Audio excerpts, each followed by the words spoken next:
Nós temos para a base da nossa oração um texto muito conhecido nosso, de um princípio muito conhecido, né? Nós somos uma propriedade peculiar de Deus se nós ouvirmos a sua voz. Todas as promessas de Deus, elas são condicionais. Isso é um princípio que nós conhecemos bem, aliás, uma coisa que nós pregamos muito, né? Que as promessas de Deus sempre são condicionais, né? Se ouvis atentamente a minha voz, né, sereis o meu povo peculiar, todo mundo é meu. Foi exatamente nesse ponto que os judeus caíram, né? Se confiaram e se apegaram às promessas, mas não cumpriram as condições. Foi nesse mesmo ponto que os protestantes, o cristianismo, os protestantes também caíram, se apegaram às promessas e deixaram de cumprir as condições. Nasceu o adventismo, que também caiu no mesmo ponto, se apega às promessas, mas não cumpre as condições. E hoje estamos nós, os remanescentes.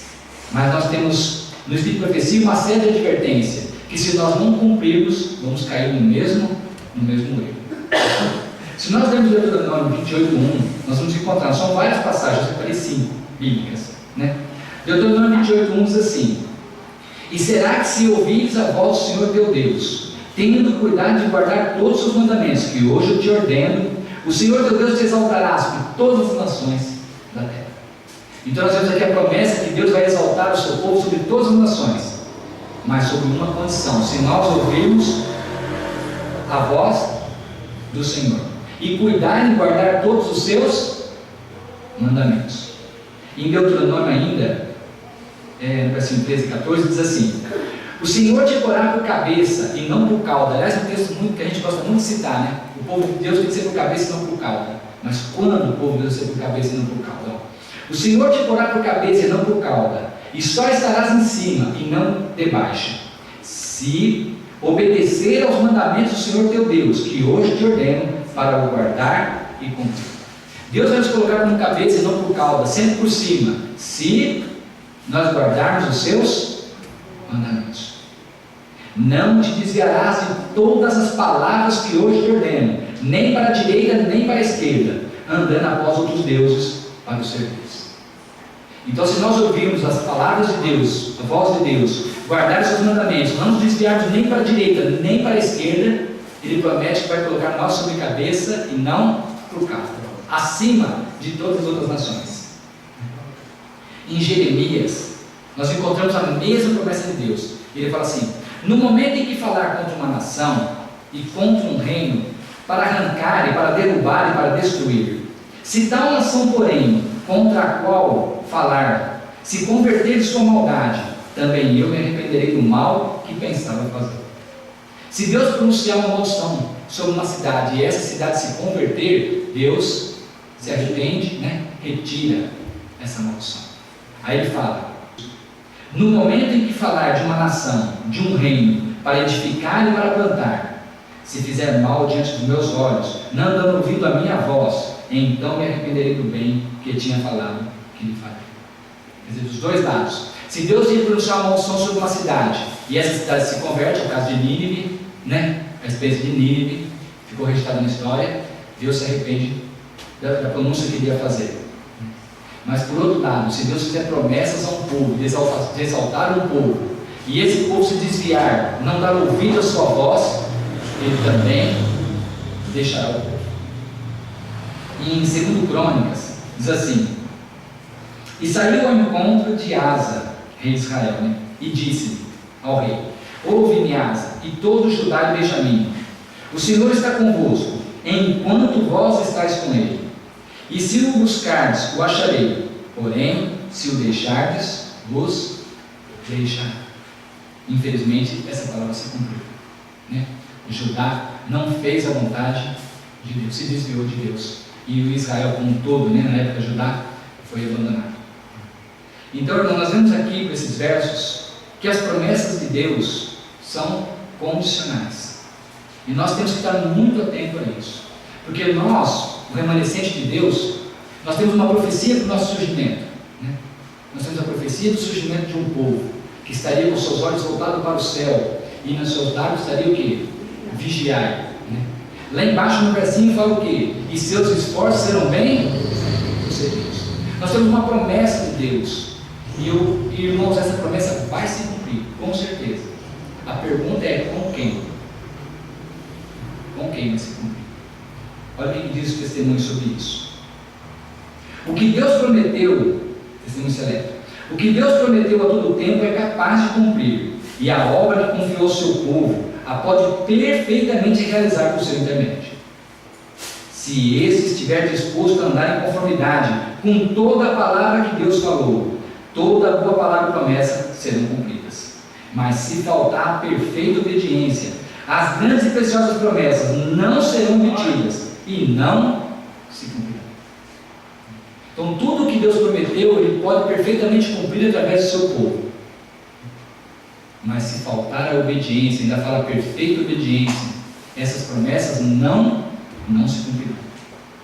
Nosso compassivo Redentor, não precisa ser ainda, nosso compassivo Redentor, prevendo os perigos que haviam de cercar seus seguidores nesse tempo, nosso tempo de hoje, lhes dirige essa administração especial, é bíblica.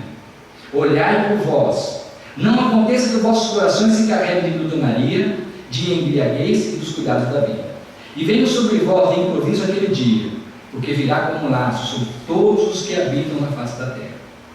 Vigiai, pois, todo o tempo, orando, para que sejais havidos por dignos de evitar todas essas coisas que hão de acontecer e de estar em pé diante do Filho do Homem.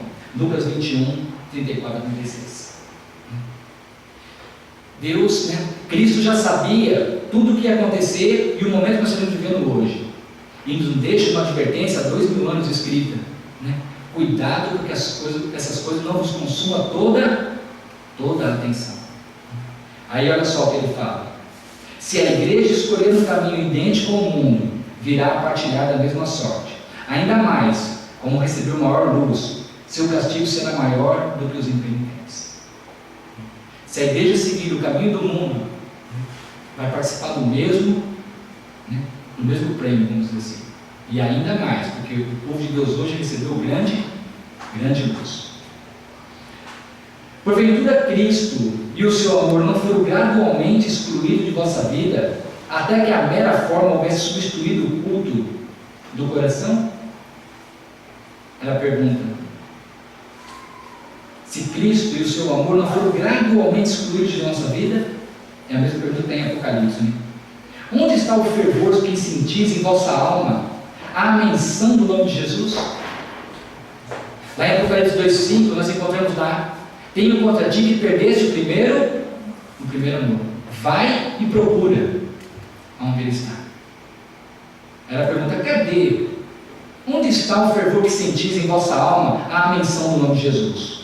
Quão ardente era o vosso amor pelas almas, quando pela primeira vez vos consagraste a eles? Quão quiseram buscar-vos então representar esse amor de vosso mestre? O arrefecimento desse amor tornou-vos frios, críticos e severos. Empenhai-vos em recuperá-lo e buscar então conduzir almas a Cristo. Se vos recusardes, virão outros com menos luz e experiência e que têm tido menos oportunidades e tomarão o vosso lugar para executar aquilo que negligenciastes. Porque a obra de salvar os tentados, provados e prestes a perecer, terá de ser feita. Cristo oferece esse serviço à sua igreja. Quem está disposto a aceitar? Então ela faz a mesma administração com outras palavras de Apocalipse. Aonde está o seu primeiro amor? Vai buscá-lo, porque senão que será tirada a sua coroa e dada a outros. Irmãos, vossas lâmpadas entrarão sem dúvida a buxulear, e a luz se apagará, se não fizerdes decidido esforço no sentido de vossa regeneração. Lembra-te, pois, de onde caíste, arrepende-te e pratica as primeiras obras. Está em Apocalipse. A oportunidade que ora é oferecida pode durar pouco. Se o tempo de graça e o arrependimento se escoar sem ser aproveitado, soará a advertência: brevemente a ti virei e tirarei do teu lugar o teu caçal. Apocalipse 2,5. Estas são palavras proferidas por aquele que é longânimo e paciente. Essa ameaça, vamos dizer assim, é proferida por um Deus que é longânimo e paciente. Envolve solene advertência à igreja e a cada crente individualmente, lembrando-lhes que o guarda de Israel não dormita, lhes observa os atos. É a sua longanimidade que deve não terem sido ainda cortados, como os que ocupam inutilmente o terreno. Mas seu espírito não contenderá continuamente, sua paciência não durará por muito tempo mais. Então o Espírito Santo não vai contender para sempre conosco. Ele vai tocando no nosso coração, vai nos advertindo, né? Mas ele não vai contender para sempre. Não vai contender por muito mais tempo. Um parágrafo diz assim: como povo, os judeus deixaram de cumprir o propósito de Deus, e a vinha lhes foi tirada. Os privilégios de que abusaram e a obra que negligenciaram foram confiados a outros. A parábola da vinha não se aplica somente à nação judaica. Ela tem uma lição para nós. A igreja desta geração, Deus concedeu grandes privilégios e bênçãos e espera frutos correspondentes. E essas advertências também são para nós. Paulo fala assim: se Deus não poupou, vamos falar dos legítimos, esqueci a palavra que ele usa lá. Se Deus não poupou, isso, Deus não poupou os ramos naturais, o que será de nós que somos enxertados? A menos que aceitem o conselho da testemunha fiel e verdadeira, e zelosamente se arrependam e adquiram ouro provado no fogo, vestidos brancos e colírio, serão vomitados da sua boca. O mundo não deve ser introduzido na igreja, e com ela casar-se formando um laço de união. Por esse meio tornar-se a igreja verdadeiramente corrupta, e como foi declarado em Apocalipse, refúgio de toda ave imunda e aborrecida. A igreja é um instrumento de Deus para a proclamação da verdade, por ele dotada de poder para fazer uma obra especial. E se ela for leal ao Senhor, obediente a todos os seus mandamentos, nela habitará a excelência da graça divina. Se for fiel à sua missão, se honrar ao Senhor Deus de Israel, não haverá poder capaz de a ela se opor. Se a igreja for fiel a Deus, irmãos, não vai ter nenhum poder que possa se opor ao seu povo. O Senhor diz, palavra de Jesus, o Senhor diz: deixaria eu de castigar essas coisas? Por não haverem cumprido o propósito de Deus, os filhos de Israel foram abandonados, e o convite divino foi estendido a outros povos. Se estes também se provarem infiéis, não serão da mesma maneira rejeitados? É o que Paulo fala. O convite foi dado a outros povos. Se esses não forem fiéis, não vai ser rejeitado como foi Israel? Diz assim: se derdes ouvido às palavras de advertência que se encontram nos capítulos que me foi ordenado apresentar-vos, mudareis de atitude e vos tornareis filhos de Deus. Está falando de Isaías 58. Assim podereis salvar a vossa alma pela fé em Jesus Cristo. Recebereis o conselho dado no capítulo 58 de Isaías? Se seguirdes as orientações dadas, cumprir-se-á a promessa.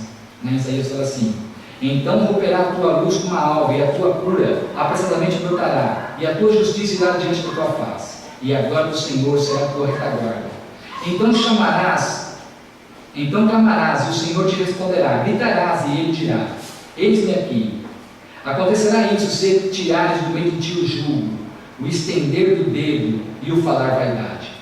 E se abrires a tua alma ao faminto, e fartares a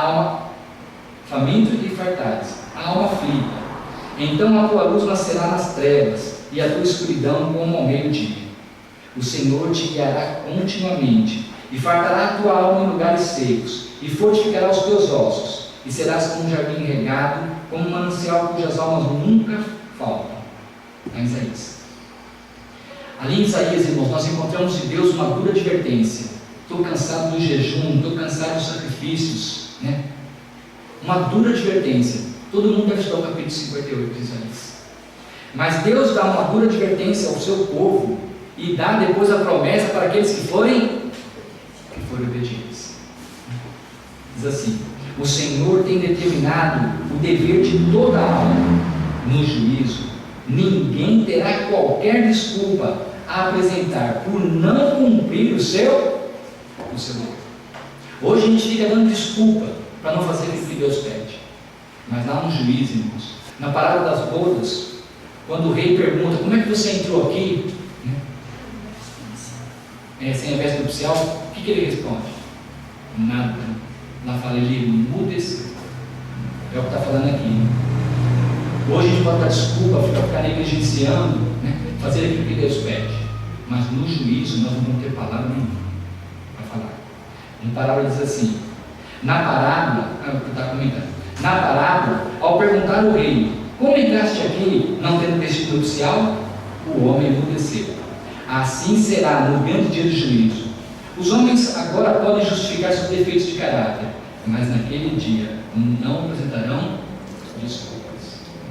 Que Deus possa nos abençoar, que nós possamos estar atentos à voz de Deus e aos seus mandamentos, procurando colocar em nossa vida o caráter de Cristo, reformando, a cada vez que o Espírito Santo mostrar nossos defeitos, buscar uma reforma, aos pés de Jesus, para apresentar a Deus um caráter santo.